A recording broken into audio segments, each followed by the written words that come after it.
Welcome to the Aging Well podcast, where we explore the science, stories, and strategies that help us to live longer, healthier, and more purposeful lives. I am your host, Dr. Jeff Armstrong. In this episode, I am joined by cognitive scientist and best-selling author, Dr. Therese Huston. Her upcoming book, Sharp, 14 Simple Ways to Improve Your Life with Brain Science, challenges one of the most common myths about aging, that cognitive decline is inevitable. Dr. Huston's research offers powerful, practical strategies to keep your brain sharp, resilient, and focused, no matter your age. With insights drawn from cutting-edge neuroscience and her signature warmth and clarity, she equips older adults with tools they can use daily without apps, expensive supplements, or complicated routines. We'll explore how memory really works in later life, how to tell the difference between normal forgetfulness and serious cognitive decline, and what you can do today to protect your brain for the long haul. It's a conversation that brings confidence, clarity, and actionable wisdom as we all age well. Well, Dr. Huston, welcome to the Aging Well podcast. Let's start by just having you tell us a little bit about yourself and what sparked your interest in neuroscience of aging. Thank you so much for having me here, Jeff. I'm really excited to be here, and I've been looking forward to this for a few weeks now. I am a cognitive psychologist by training, and so I have a strong science background in terms of how memory and attention and problem solving and decision making work. And then I moved into studying neuroscience after I finished my PhD. And those were the early years of neuroscience. Those were in the mid-90s before neuroscience had gotten very practical. It was useful for patients then, but it wasn't helpful to everyday people like you and me. And I've wanted for decades to really apply neuroscience to making life better and helping people. And I'm pleased to say that here we are in 2025, and neuroscience has really gotten useful. That was my kind of enthusiasm for pursuing a topic like Sharp. How can we all be a little bit mentally sharper? Yeah, and we will get into your book a little bit more throughout the conversation. I finished reading the book. I fortunately had enough time to really read it thoroughly. Sometimes I get books for guests and I have like a week to read it, but I think about 3 or 4 weeks to read it. And I'm glad I did, because it's very in-depth and it's a fun read. So anybody... And we'll kind of give links to the book, later on in the description notes. But for anyone kind of looking at it and they're scared by this idea of neuroscience, you do a very good job of kind of bringing down a lot of those neurological terms to more layperson terms that we can all understand. And like I was talking a little bit before we started recording, I studied anatomy, but neuroscience was not my best area. There's just so much going on in the brain. Oh, yeah. But it's hard. Muscles are easy. And, the different areas like that, I can understand the muscles and how the nerves interact with the muscles, but it's different areas of the brain. Like I know in one area, you talk about the ventromedial prefrontal area, and I think you call it Run DMC. And so you make it fun and easy to read, and you got some great stories in there. And so we'll get into that a little bit more. But throughout it, you're really starting to challenge a big myth right from the start, that cognitive decline isn't how do I want to phrase that? That cognitive decline, you're kind of challenging that myth that cognitive decline is part of growing older. And what is the truth about declining cognitive well-being as we age, according to brain science? So there's good news there and there's bad news. We'll start with the bad news, and then we can spend as much time as possible on the good news. The bad news, one piece of good news, cognitive decline is not inevitable. But there are some things that if you don't take action are very likely to happen. So this is the bad news. There are 2 key brain areas that shrink as we age. And starting at about age 40, you lose 5% of these 2 key brain areas every decade. So at 50, you might not notice, because you've lost 5%. By 60, some things might be slower than they used to be. By 70, you're definitely like, oh no. And 5% is average. Some people are losing more and other people are losing less. The two key brain areas are the prefrontal cortex, which is right behind your forehead, and your hippocampus, which is hard to point to, but that's deep in your brain. And your prefrontal cortex, people have probably heard about that. It's important for decision making and reasoning and memory. And the hippocampus is your key memory hub, right? It's not so much your library where all your memories are stored, but it's the librarian who makes sure everything goes to the right shelves, and that when you need to pull something, they can tell you where to find it, right? So your hippocampus, you need your hippocampus to be, and those two areas are losing on average 5% every decade. So that's scary, right? Just imagine losing 5% of the files on your computer every decade, or 5% of your house just goes away, right? Yeah. So that we don't want that. Or 5% of your favorite clothes. Anyway, whatever it might be, these are things you don't want to be losing randomly. So what's the secret of the people who don't lose that? What are the people? There are people who are losing 0%. There are people who are actually gaining brain matter in those two regions. So what are they doing differently?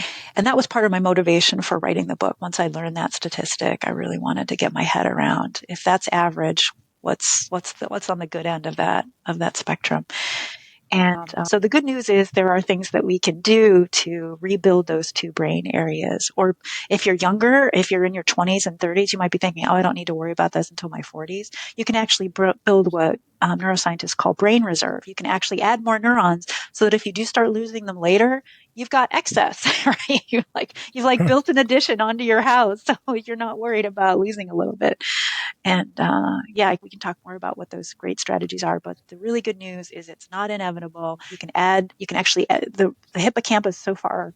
Current neuroscience, as far as we know, it's the only brain area where you can actually add new neurons in your 70s and your 80s. Like you can add completely new neurons. Your prefrontal cortex, we haven't got data that you can add neurons, but you can add more branches. So picture a tree that has very few branches, and every year is getting fewer and fewer branches. It's like it's dying. What you can do is reverse that and add new branches, right? So that's exciting. You're not adding new neurons, but you're adding new branches to the tree that's already there. And so let's learn about what those things are and let's do them.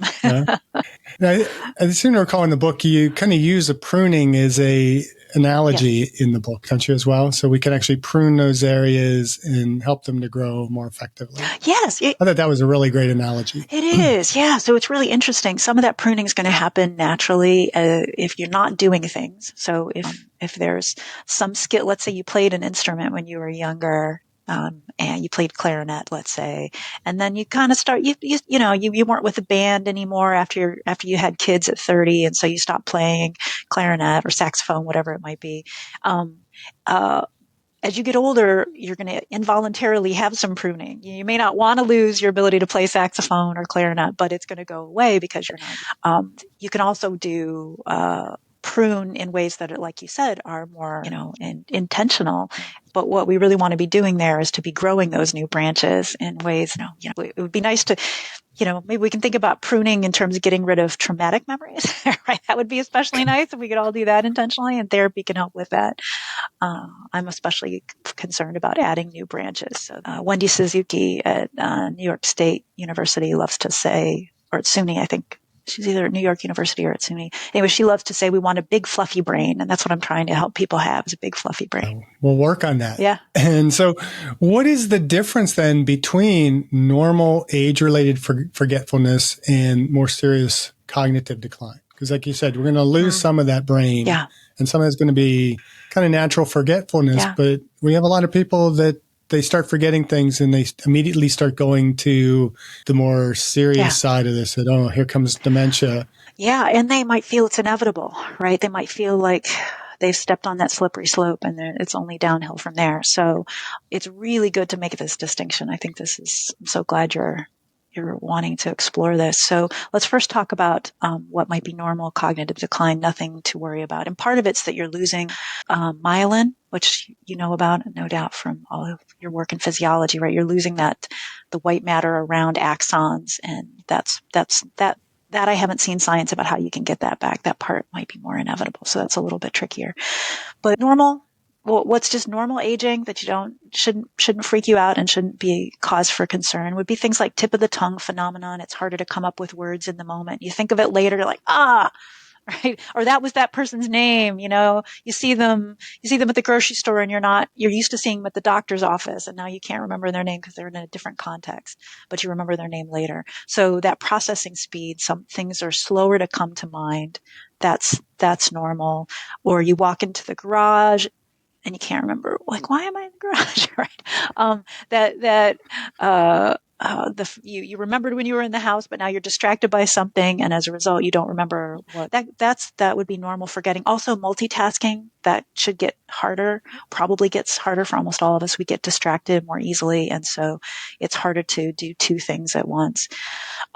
Multitasking is myth, which we can get into, but in any case, it gets harder. And you'll notice that if you get so for me, I'm 56 and I notice I get irritable.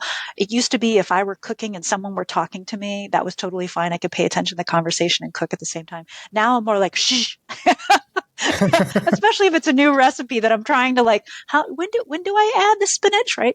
Like I get a little irritable with someone or I just ignore them altogether. I can't pay attention to them. Those would all be normal signs of aging. Where you should be concerned there would be a couple things you can look out for in a loved one. So one would be someone can't come up with the word at all. Right? Or they're repeating themselves and they don't realize it. So this is the case. My father-in-law has dementia, and several years ago he would start repeating himself, and he's got an MD, PhD, super bright guy, and you just be like, well, you just told, wait, does it, you try to be like, isn't that the same story you just told? Am I missing something? Anyway, repeating yourself or not being able to come up with the word at all, not just the tip of the tongue, but like the word is gone, right? That would be a sign of serious happening. Things that you do all the time, if you can't remember how to do them. So maybe you mow the lawn every week in the summer and you go to use your lawnmower and you can't remember how to do it.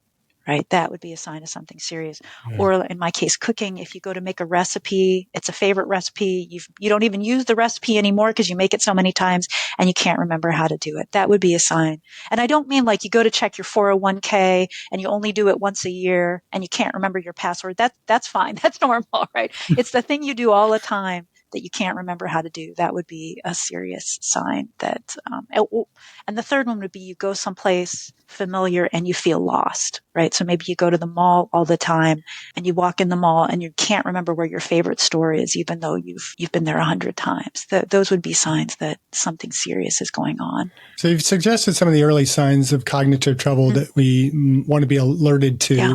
How should an individual respond if they become concerned with their memory? I would bring it up with if you see any of those things that second list, if you see any of those three, I would say talk about it with your doctor. Bring a list, write it down, because if memory problems are the challenge, you might forget. I think one of the things that's really tricky for a lot of individuals is their performance will go up in the doctor's office because they're sharper, they're anxious, they're in a new environment, they're not in the same old environment. Lots of things can improve their performance. So I think it can also be helpful for a loved one to go with you so that they can be honest about what's happening if you're not comfortable doing so. I think that's something we wish we had done in my father-in-law's case a lot earlier, because it became clear there were things he wasn't telling his doctor, either because he was forgetting or because, he didn't want to admit it, right? There's so much identity being lost there. So it might be helpful to take, if you're concerned about a loved one, go with them to the doctors, and then point out, like, this thing used to be easy for me and it's not easy anymore. That's a hard conversation to have, but the reason to have it is it could be something like a thyroid deficiency, or there can be things that are easily treatable, or even in some cases reversible. Or if it is a sign of early dementia, there are things that can slow the rate at which it happens. And so let's get on those medications, or, we can talk about some of the things you can do in everyday life to rebuild some of those brain areas if you've lost, that killer 5% that we've been talking about. Yeah. So what are a few small science-backed things that older adults can do every day to help kind of support that mental clarity and their memory? If you're enjoying the Aging Well podcast, be sure to like, subscribe, or follow on your favorite platform so you will never miss an episode.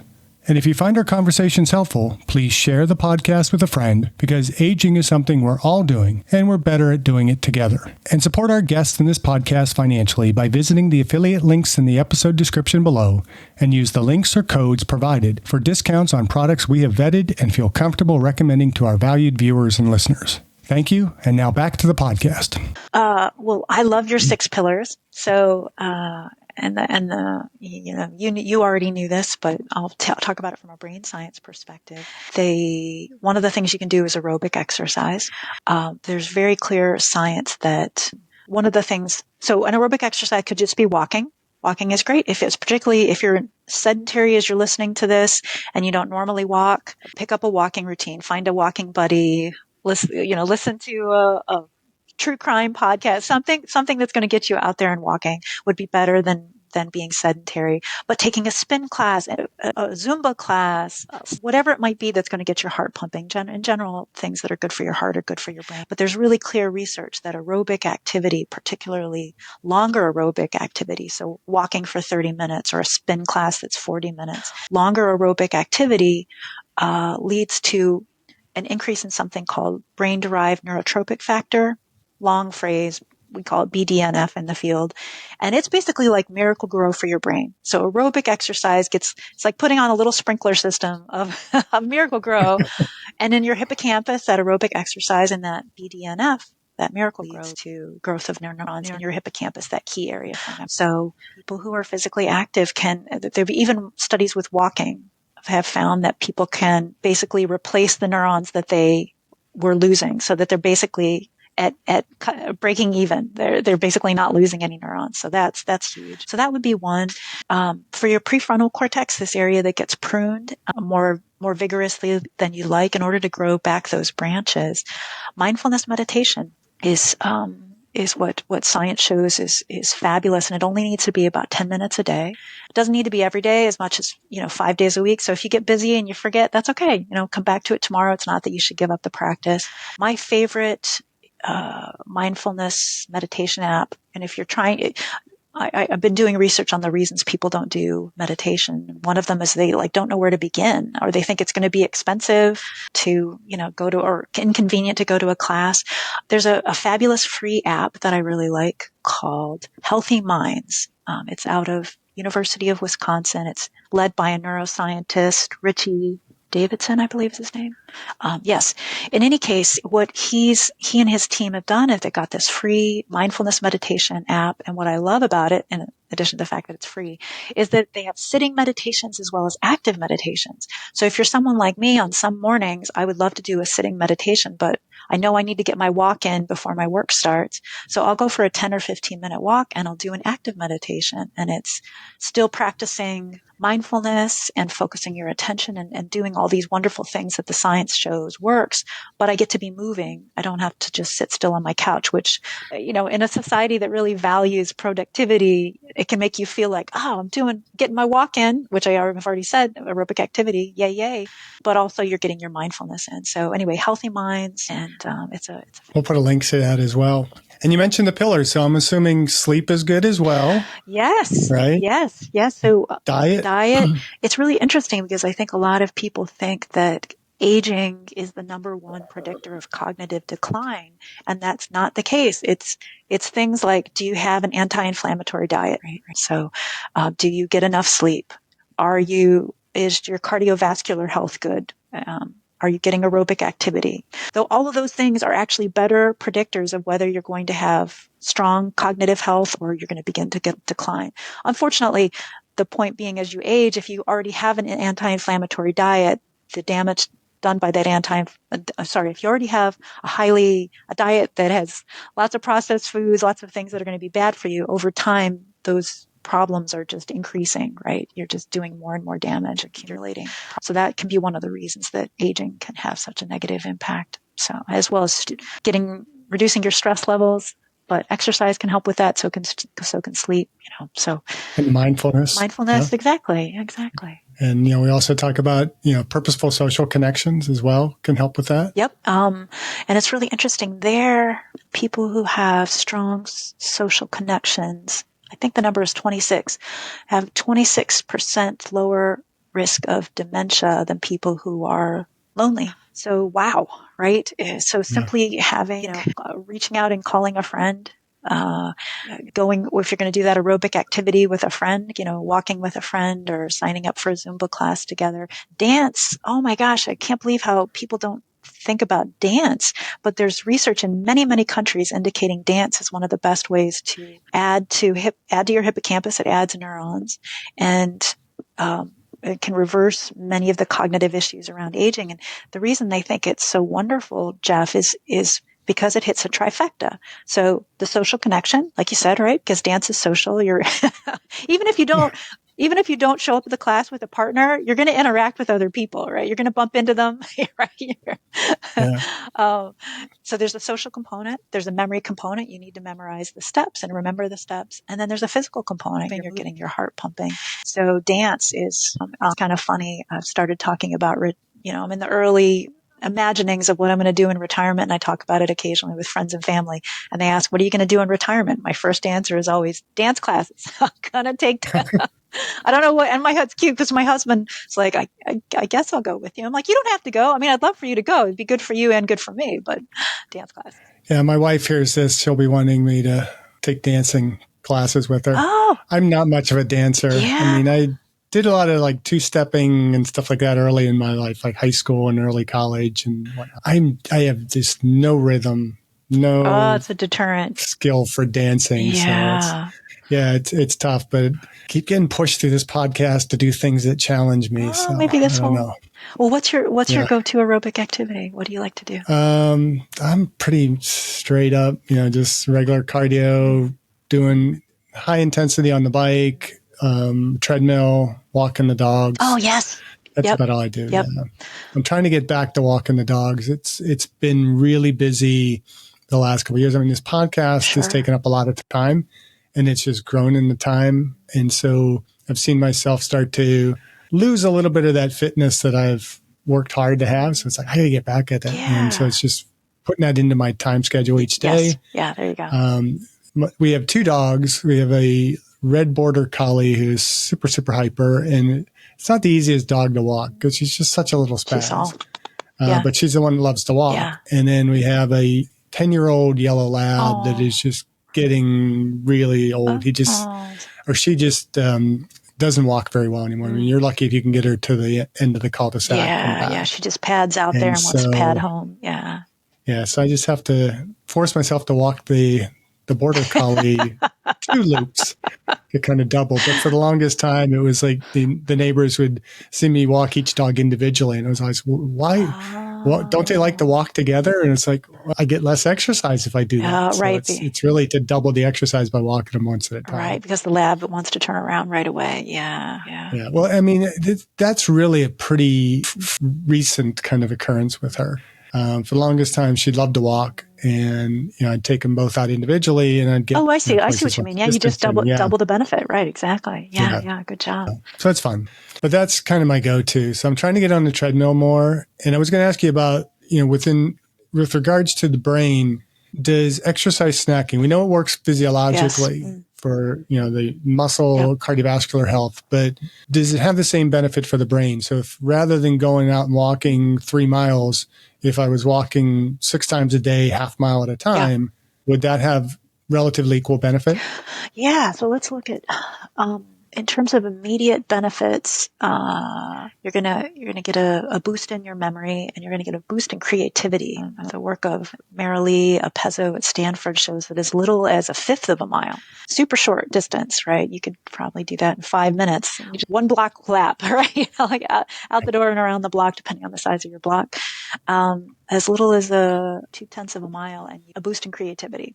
So if there's, you're going to sit down to make a photo album for yourself or one of your kids, or just something where you want some creative juices, that's a nice one. In terms of other exercise snacks, it's really interesting. They're basically things that are good for your heart, like I said, are good for your brain. So getting up and moving, particularly if you're you're treating yourself. This is my TV time, right? What would be some rehab exercises that you could do while you're watching TV? I'm sure you've talked about those benefits physiologically, but they do increase blood flow to your brain, and that's going to have cognitive benefits. The psychologists call them micro breaks. As opposed to, there's probably some research on the exercise snacks. Oh, actually, I have seen it out of Canada. They were working with younger adults, but they had them like run up and down the stairs. Like, so this was during COVID. So people were working from home and they would just have them run up and down the stairs. And they found once they sat back down at their desk, had a higher executive function. So this ability to, think on your feet. Although, you're sitting down at your desk, but are you able to come up with things very quickly? At least in younger adults, just 2 minutes of up and down the stairs was enough to do it. So you would want to find the equivalent if that seems untenable to you. Up and down the stairs for some would be great. For others, would be like, okay, maybe I'll stand up and down in my chair, and that's better than nothing. Yeah, exactly. Yeah, that's a good quad workout. Right. So I should use my treadmill in the lab at work a little bit more often. There you go. I was consulting with a medical group, and one of the things they were doing, which I just thought was brilliant. So they had an open office plan because it was a research lab, and 5 minutes to the hour, a little bell would go off, and the idea was everybody was supposed to stand up and do something physical, right? And so, because everybody was doing it, you didn't feel crazy doing 30 seconds of jumping jacks or 30 seconds of a plank, right?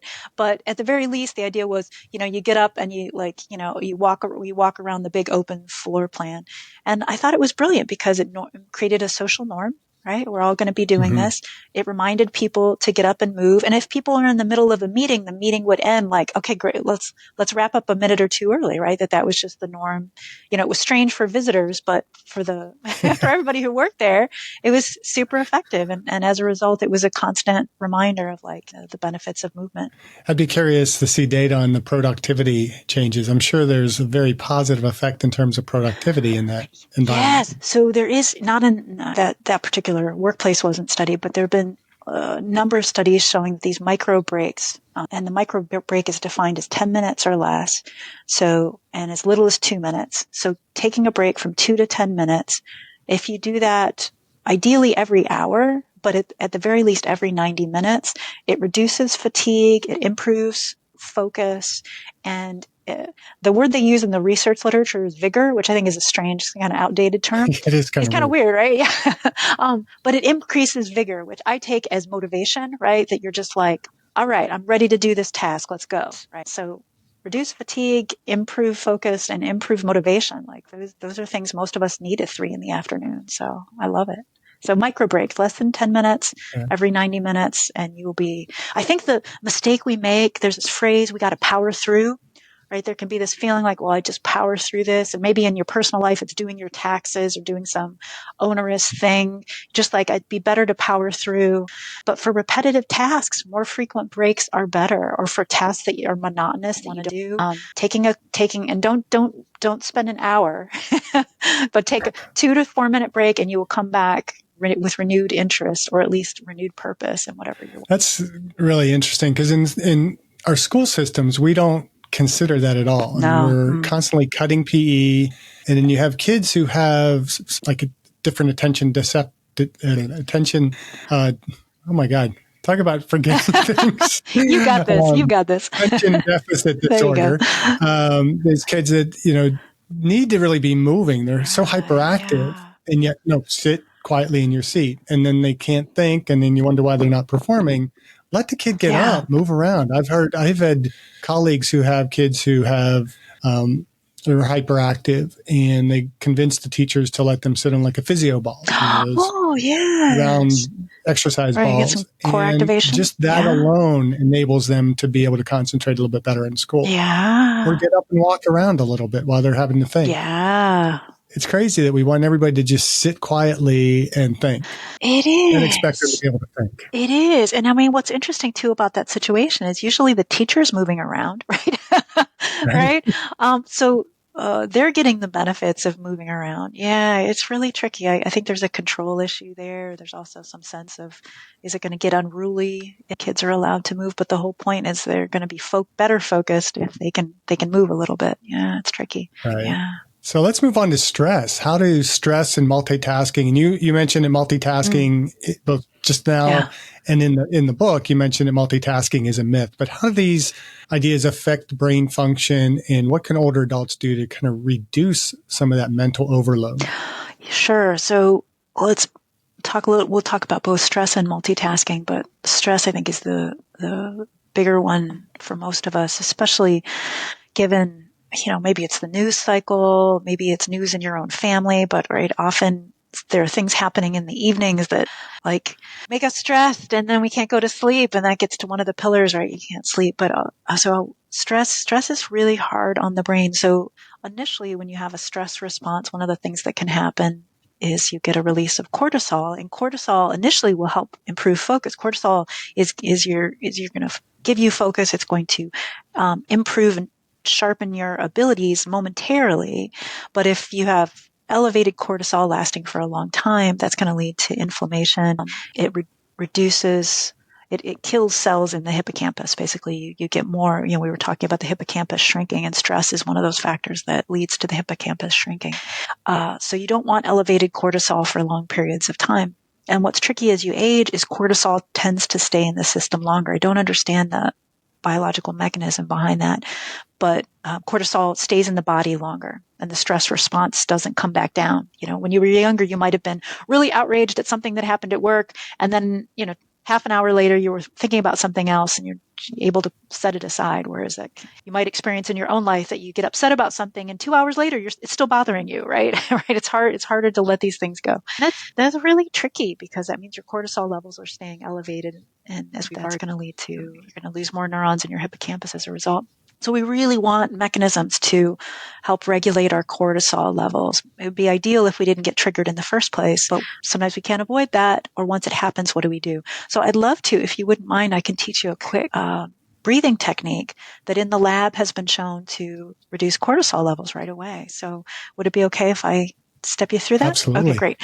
Yep. All right, so I'm going to describe it first. People can play along. I'll describe it first, and then we'll do it. So the way this is going to work, I describe it in the book, but I always find it nice for people to do it live. So I am going to ask you to exhale all of your air, and then I'm going to have you inhale to a count of 5, which is a long, slow inhale, hold for a count of 2, and exhale for a count of 7, which is also a long, slow exhale. Now, the hardest part of this for most people is that inhale for 5. So, and you're very physically fit, so you might not have trouble with it. But if you get to 3 and you find like, I've sucked in all the air I can, Therese, just start holding your breath early. That won't be a problem. That won't affect the effectiveness of this. The most important part is the long, slow exhale. So, and you can do that either through your nose, or you can do it through pursed lips, like you're blowing on a hot piece of pizza or hot soup.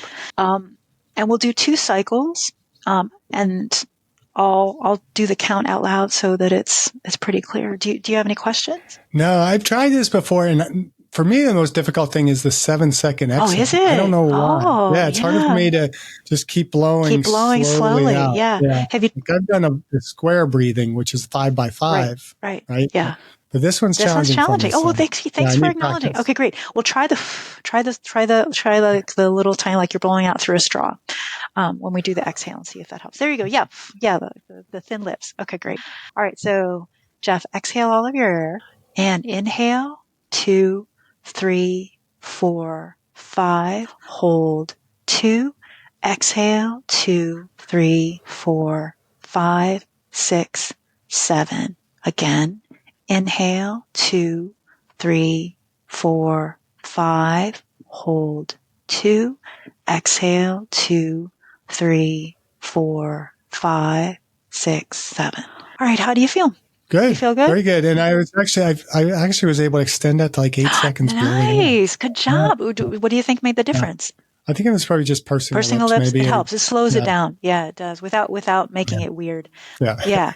So So you can call that 5-2-7 breathing. You can call that a slow exhale, whatever is going to be an easy way for you to remember what it. Researchers find is doing that ideally for about 2 minutes. So we did that for about 30 seconds. We did 2 cycles. If you did 4 cycles, you're not going to hyperventilate. You're not going to, if you do start to feel anything strange, then stop. But usually 2 minutes of that is just fine. And what it's going to do is it's going to lower your cortisol levels, which is just beautiful. Like a lot of people feel more relaxed afterwards. I'll sometimes do this at the beginning of a talk that I'm giving to help everybody get present and relaxed. Whatever was stressful in the moments before they sat down, this helps everybody feel like, okay, all right, great, nice. Yeah. So that's a really nice one. Another one to reduce cortisol is self-affection. So like self-soothing, either putting your hands on your heart for 30 seconds and holding them there and just slightly moving, or giving yourself a really nice slow hug. If you have someone to hug in your life, a 20-second hug is fabulous. It's long, but that will actually reduce cortisol levels. But if you don't have someone to hug, or they're just not convenient at the moment or not willing at the moment, a self-affection, 20 to 30. Or if they're causing the stress. No, they're causing the stress, right? That could definitely be the case. 20 to 30 seconds of that kind of soothing self-touch, whatever feels soothing to you, will also reduce cortisol levels. So those are two, I did one in the grocery store not long ago where I was really stressed out about the next chore I needed to do, and the lines weren't moving, and I'd already changed lines once. There was no changing to another better line. Anyway, I did the hands on the heart for 20 seconds. I'm like, you got this. And sure enough, I calmed down. So anyway, it's a really nice technique anywhere. I find that really interesting in the book that, the hugging someone else and being hugged seemed to really make a lot of sense, but never thought of the kind of self-soothing, self-hugs and how that can benefit you. Yeah, it's really surprising. It makes it, I agree. It makes sense that you might get an oxytocin release from hugging someone else, because that's about social bonding.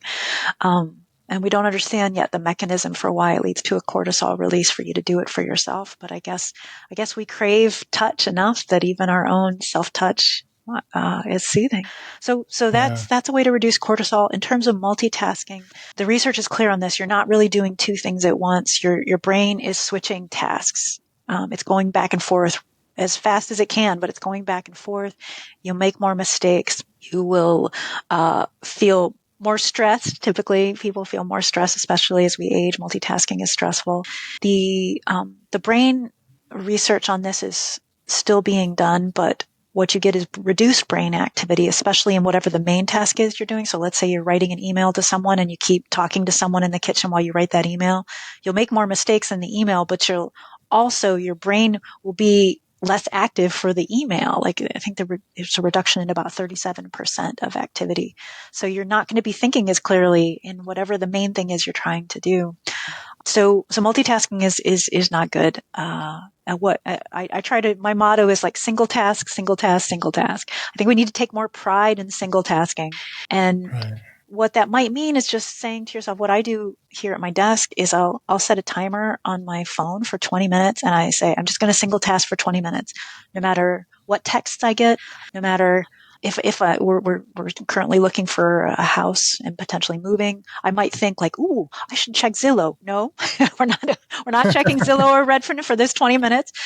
Even if you get bored with the task you're working on. So just for 20 minutes, I'm just going to single task. And that focus when the alarm goes off in 20 minutes, I usually am so deep in whatever task it was. Once you give yourself permission to single task, the research is clear on this. Single tasking can lead to deeper focus, whereas multitasking, even when you want to deeply focus later, it makes it harder to deeply focus later. There's research out of Stanford showing that people who multitask a lot, even when they give themselves permission to deeply focus, find it very hard to do so. So you're making it harder for yourself to be focused later. So give yourself the gift of single tasking more often.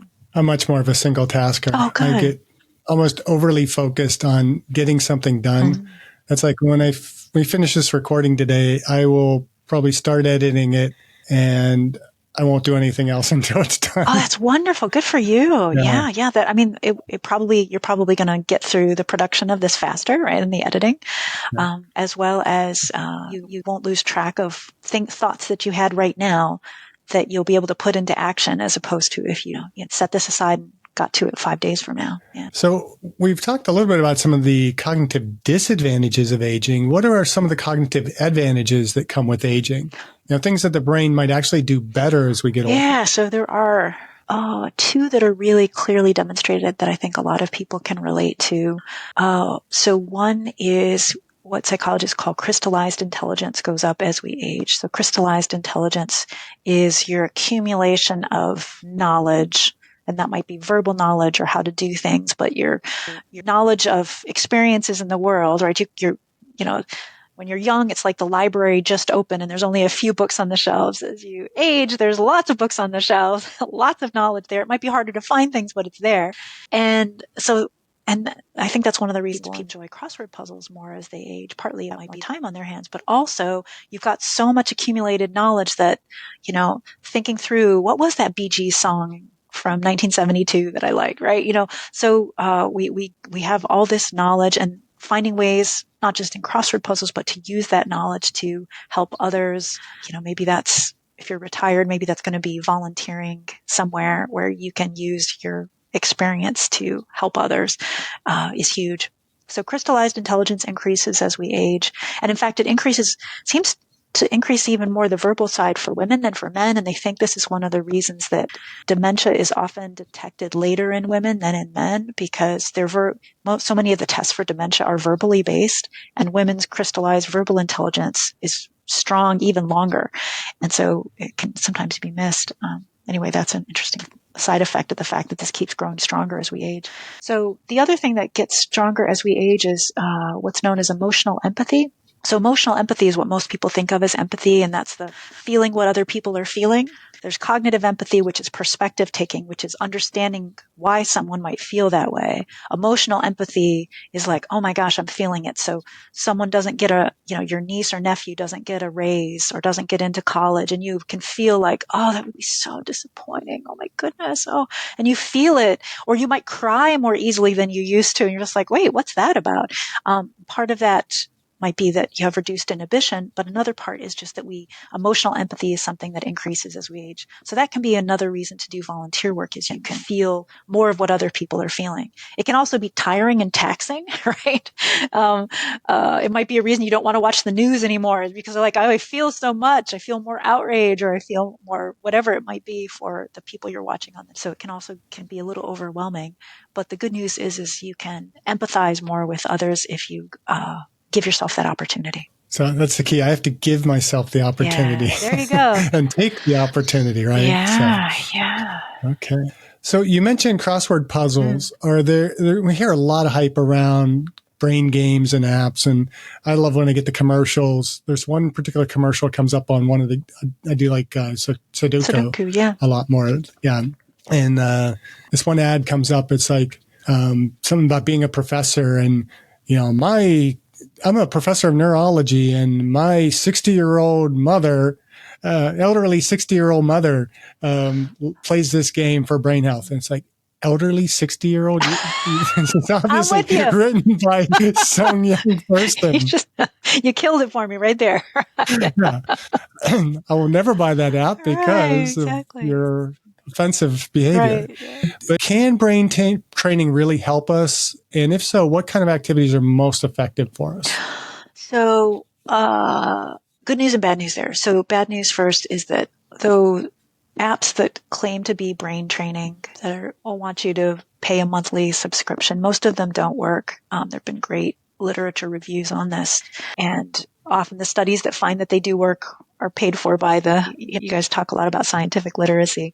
Often the studies are paid for by the company that created it. So the brain training app most brain training apps will make you good at doing the thing that you're practicing, but they won't transfer to other situations. So you're getting good at that game, but you're not necessarily going to be more focused or have better memory for other real world situations.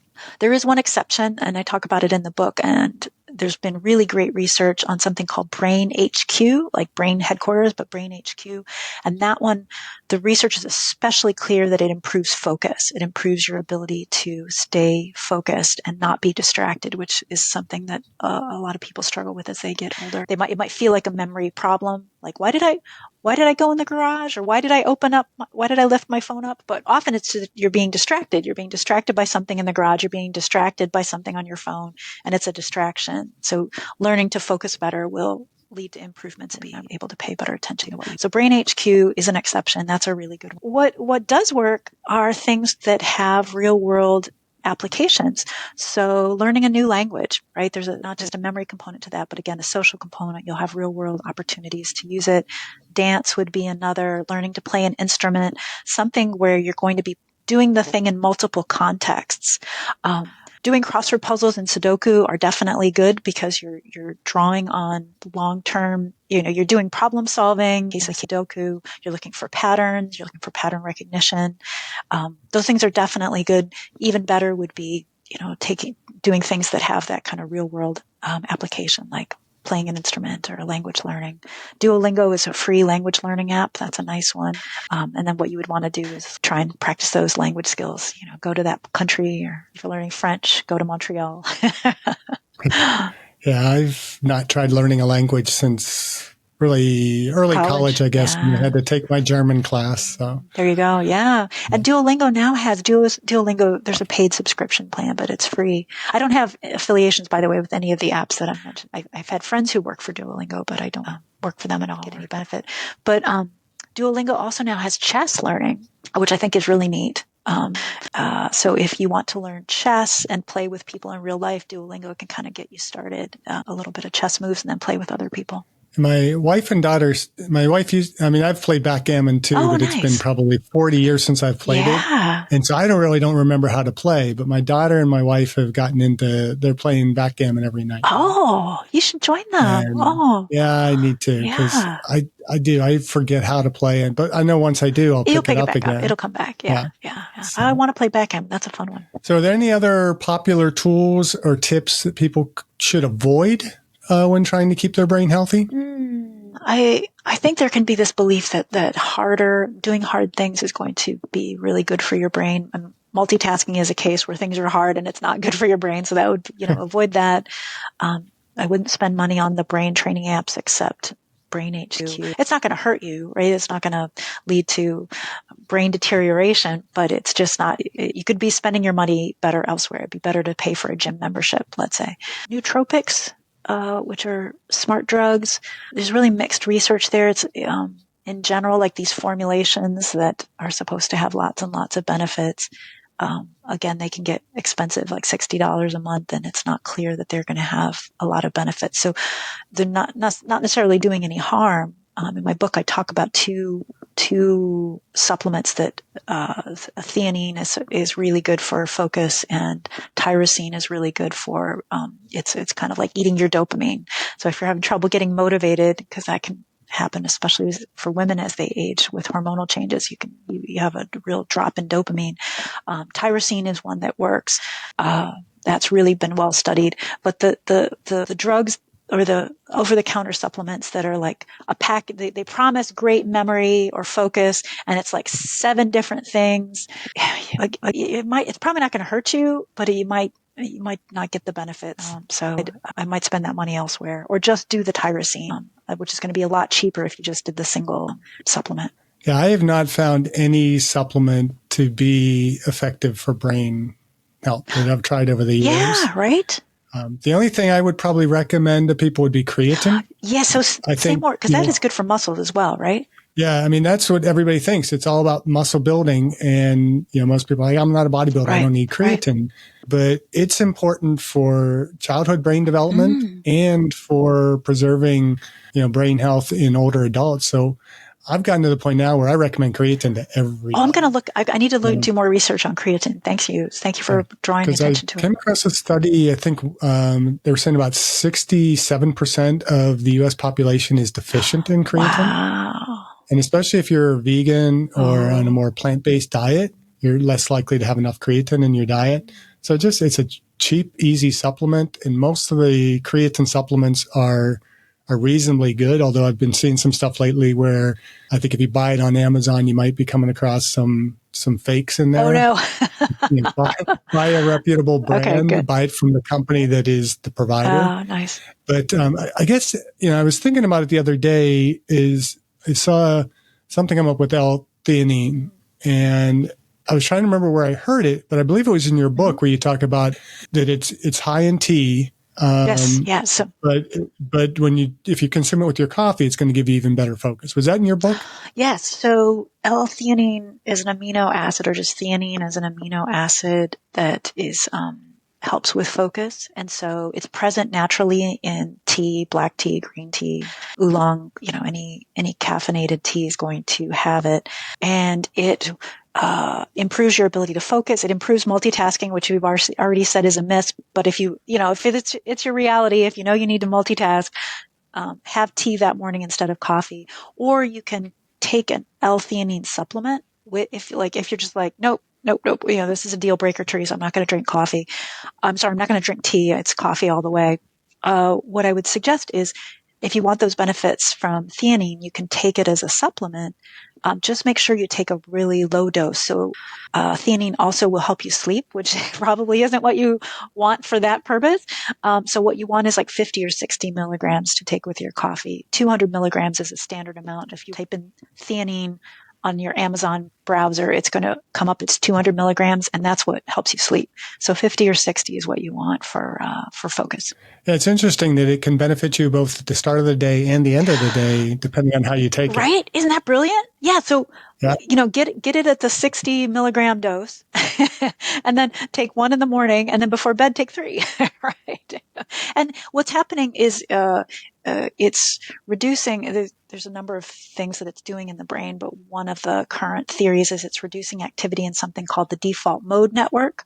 The default mode network, it's, as implied, it's, a network of regions, like a team of regions that is active when you're daydreaming and when you're mind wandering. And basically when you are easily distracted, your default mode network is active. And what it does is it quiets down the default mode network. So that can help you focus in the morning if you're having trouble focusing, but also at night it can help because instead of like thinking through all the things that happened that day, ooh, we're getting quiet now, right? And that's good. That can help you sleep. Yeah, that's amazing. And the brain is amazing to me. It's just too complicated for me to be a professor in neuroscience. Well, I'm so glad you do what you do, because we all need to know more about physiology as well. Well, that's why we need multiple guests on this podcast, is because, my intellect is pretty small here, but if I bring in all these other components, it adds to the flavor of the podcast, but also it helps to kind of add depth to our understanding of what it really means to age well without going into this. And I find it so annoying that the longevity circles are focused in on some of these supplements that most of them do not work, and encouraging people to kind of biohack their way to better cognitive function as they age, rather than, the simple 6 pillars can go a long way toward giving you better brain health as you age. Huge. Yeah. And I really I think that sleep is, we had the wrong view of sleep in the 90s, that I'm going to sleep when I'm dead. I'm just so glad that people are appreciating the need, and it gets harder, like sleep can get harder as you age. So, figure out what works for you. That means you're leaving social events at 7 p.m. Do it, whatever it is. Yeah, I have my 9 o'clock bedtime. Me too. I start my wind down by 8 so that I can be, I have good sleep hygiene and can be getting to bed by 9:30. Because I got to get up early. So. Oh, yep, exactly. Yeah. And I actually probably get up too early. I probably should be going to bed at 8 because I get up about between 4 and 5. Oh, you do? Yeah. Wow. Yeah. And so I need probably a little bit more sleep. But how much does our belief about aging affect our actual cognitive performance? Because like we said, a lot of people just expect that, well, my brain's going to decline as I get older. Yeah, this is huge. One of the things I hope people are getting from your podcast, from books, is like Sharp and others, is learning that, oh, wait, I can improve my situation, because these beliefs really affect how our brains age. Basically what you believe about your brain affects your brain.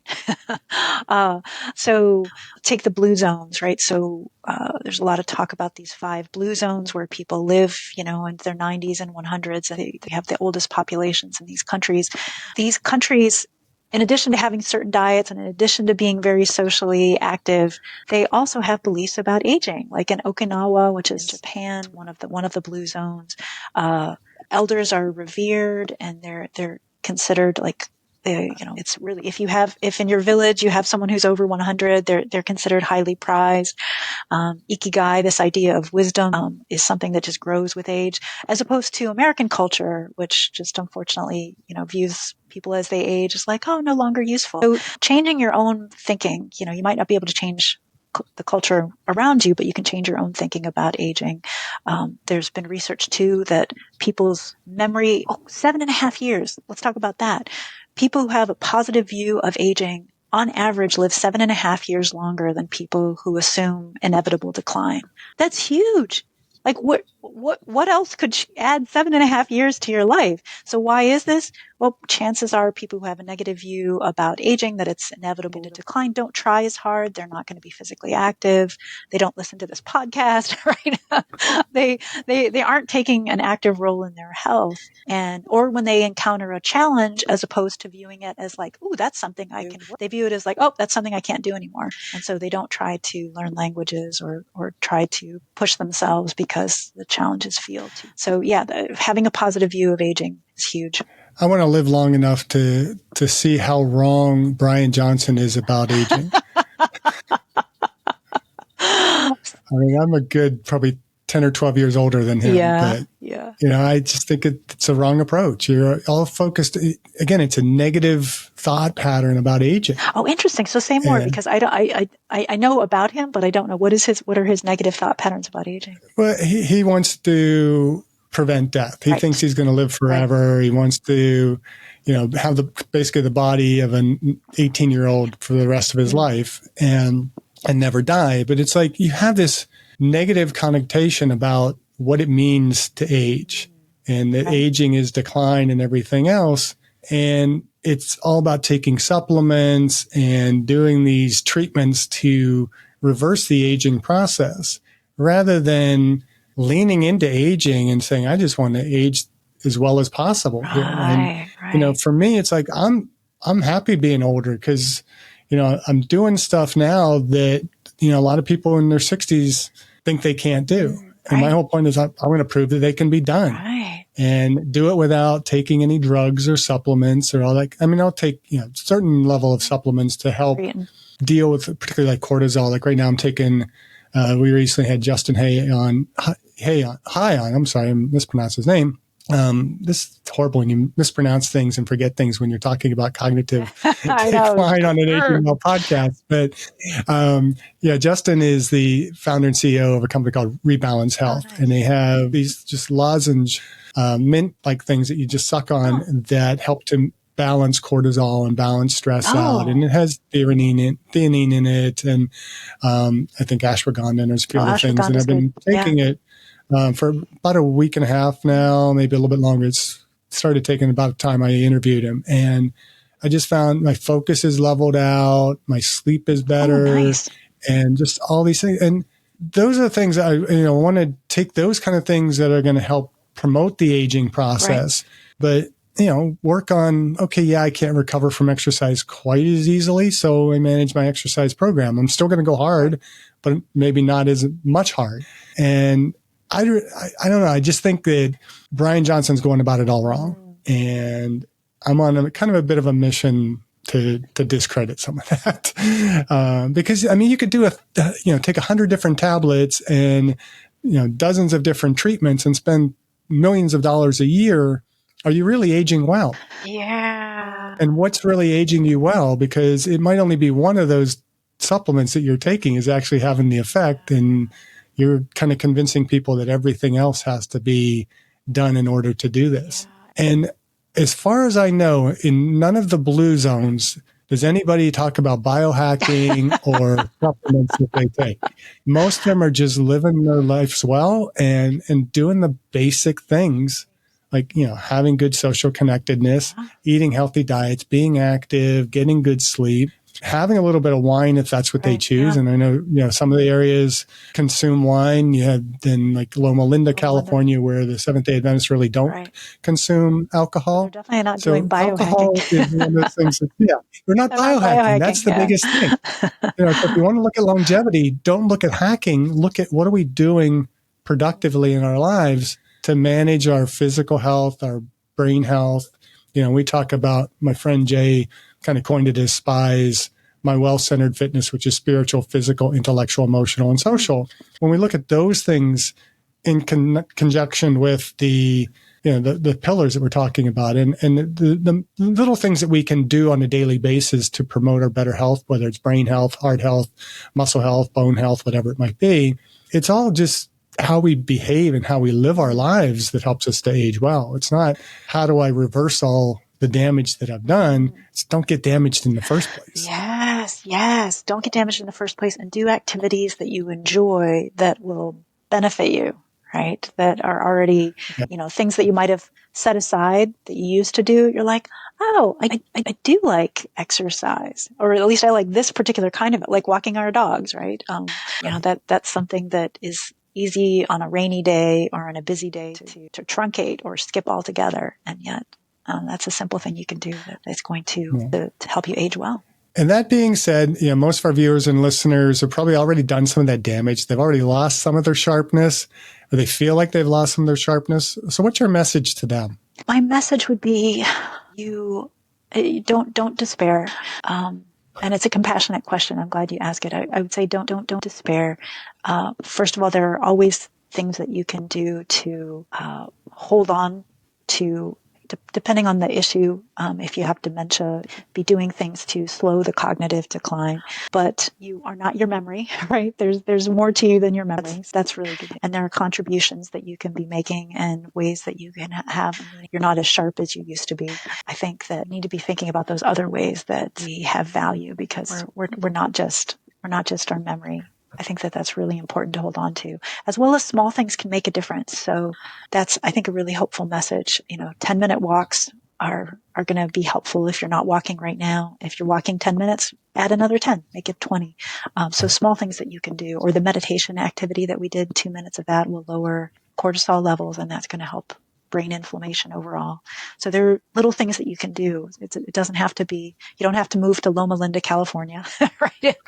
You can do some very small things that can improve your day-to-day life. You don't have to convert to Seventh-day Adventists. Exactly. So speaking of, what are you doing personally to age well? A number of things. Because of the research I did for this book, I now have a daily meditation practice, or I should say 5 days a week. I now meditate. I don't make it every day, but just the clear brain science on it improves memory. It leads to increase of the prefrontal cortex, an area that I prize myself on my reason and ability to think clearly. So holding on to and adding to that brain real estate is important to me. So I now meditate daily. That would be one thing that I do. I now do more aerobic exercise. I've always been a runner, but I used to be happy. If I get in a run, great. If not, whereas now I'm like, you need to go 3 days a week. Maybe you make sure you do a spin class. So the aerobic exercise is something that I emphasize. So those would be two things that I'm doing to age well. And it's tricky if I get an injury and then I can't run for a while. So now what do I do? Okay, well, I'm going to start taking a spin class. Or what would be, taking, instead of viewing it as like, I need to take a break for a while, it's like, I'm going to take a break from that activity. What can I put in its place? Yeah, I think that's an important thing to think of with exercise. A lot of times we think we can't do one particular activity, so we just stop exercising altogether. Yeah. It's like, well, but wait a minute. I'm not going to gym because I have a tight hamstring muscle, but your biceps, your triceps, your chest, the back, they all still work. Can't you still do those? Exactly. I have very rarely ever missed an exercise session because of injury. And I've had times where I've had a torn rotator cuff and still didn't. So painful. Neglect exercise. Yeah. So, well, and I think, I'm talking about the cognitive things I do to age well. The one physical thing I'm doing to age well, I now do rehab 10 to 20 minutes a day because I've got 2 injuries that as long as I do my rehab, I keep them at bay. And my trick there is temptation bundling, what psychologists call temptation bundling. So to make sure I do my rehab, I'll always have a show that I only watch. I only stream on Netflix when I'm doing my rehab. I don't allow myself to watch it any other time. So it ensures that I'm going to do my my 15 minutes of rehab. I want my show. Are there enough episodes to keep you going with that for years to Well, as soon come? as I get done with one show, I usually have something else queued up, right? So I know what my next show is going to be. Right now, it's Slow Horses. I'm not sure what my next one. I know the next one's going to be Residence, which is a Netflix show. Is that The Residence? Yeah. The one at the White House? The White House. Awesome. Have you watched that? That was really, it's really good. My wife and I have a tendency to kind of binge our way through series. Yes. We'll watch like one show. Right now we're watching Blind Spot. Nice. I don't know that and one. it's got 5 seasons. So we'll be on that one for a while. But yeah, so you get into one and you just stay with right. it. And so, when the Residence will be next, and then by the time I'm done with that, it'll be something else. But and I'm religious about it. Like I can't watch it any other time, and it makes sure I rehab. So that would be another way I'm aging well. Yeah. So if the listeners took just one thing away from your book and your work, what would you most want them to remember? I want you to remember that your brain days are not an active role in taking care of your brain the same way that you take care of your body. Yeah, there is so much to take away from that book. Oh. So just making you narrow it down to just one thing is challenging. I have quite a few of my favorites in there. I did kind of laugh too. I was kind of reviewing some of it today, and I came across were for improving creativity. I talk about watching something funny. Yes. And I love slapstick, lousy comedies. And my wife does not share that with me. So I'm kind of on my own when it comes to like some of the, because I grew up in the early 80s, late 70s. So a lot of the John Belushi, Dan Aykroyd, Saturday Night Live kind of stuff. I love SNL. Yeah. And I always had a tradition, and I learned this from a professor in undergrad, that, the night before test to go just see a movie. Oh. I went to West Virginia University. They also say, go have a beer, do something to relax your brain, not studying very late. And so I had a habit of, like, in grad school, because we had evening classes, I'd go watch a matinee movie in the afternoon. And I remember walking into my Phys of X exam, and I came straight from the movie theater, and this one girl in class is like, "You went to a movie. Do you realize you have a final in 5 minutes?" And I said, "Well, of course. That's why I went to the movie." And I had the highest score in the class. So. Yeah. Good. Oh, you're so brave. Good job. Yeah. I mean, I just found it always helped me focus. Yeah. It just kind of cleared my mind. You're not sitting there dwelling over the material. You're letting your brain just kind of naturally sort it out in the background, and you're just relaxing yourself. Yeah. So I really like that tip, and I'm going to have to share it with my students. You should. As long as you've done your reps, right? If you're crunching doesn't work anyhow, right? So you need to do the spaced repetition leading up to it, and then giving your brain a chance to relax. You're not going to have the cortisol. You have constant levels of cortisol, like we said. A little cortisol, constant cortisol. Yeah, and you got to keep that cortisol low so that you have the opportunity to elevate it when you need to. When there's really true stressful situations coming along. Brilliantly said. Yes. So let's see. Is there anything we missed today? No, we talked about a lot, and I know we could probably talk about a lot more. To help people. So where can first of all, the book Sharp, which is 14 simple ways to improve your life with brain science. I had to cheat a little bit. I have the book in front of me here. Yeah. Well, you got to hold it up so they can see it if they're watching the screen. So they get the whole picture on there. If not, but where can they find the book? Where can they connect with you?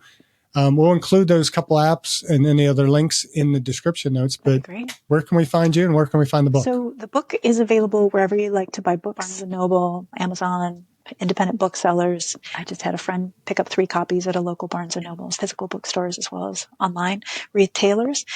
In terms of finding me, you can find me on my website, theresehuston.com, a place where you can find my email there. You can email me as well as at blog posts or find out more about my work. And I'm also available you can track me down on Therese Huston on LinkedIn. I just started an Instagram account. So there's not much there, but I'm hoping to add more videos where I can help create tips and strategies. I just started on Instagram as well, trying to promote this podcast. Oh, nice. So Good. I'm really, really new to it. I'm a late adopter.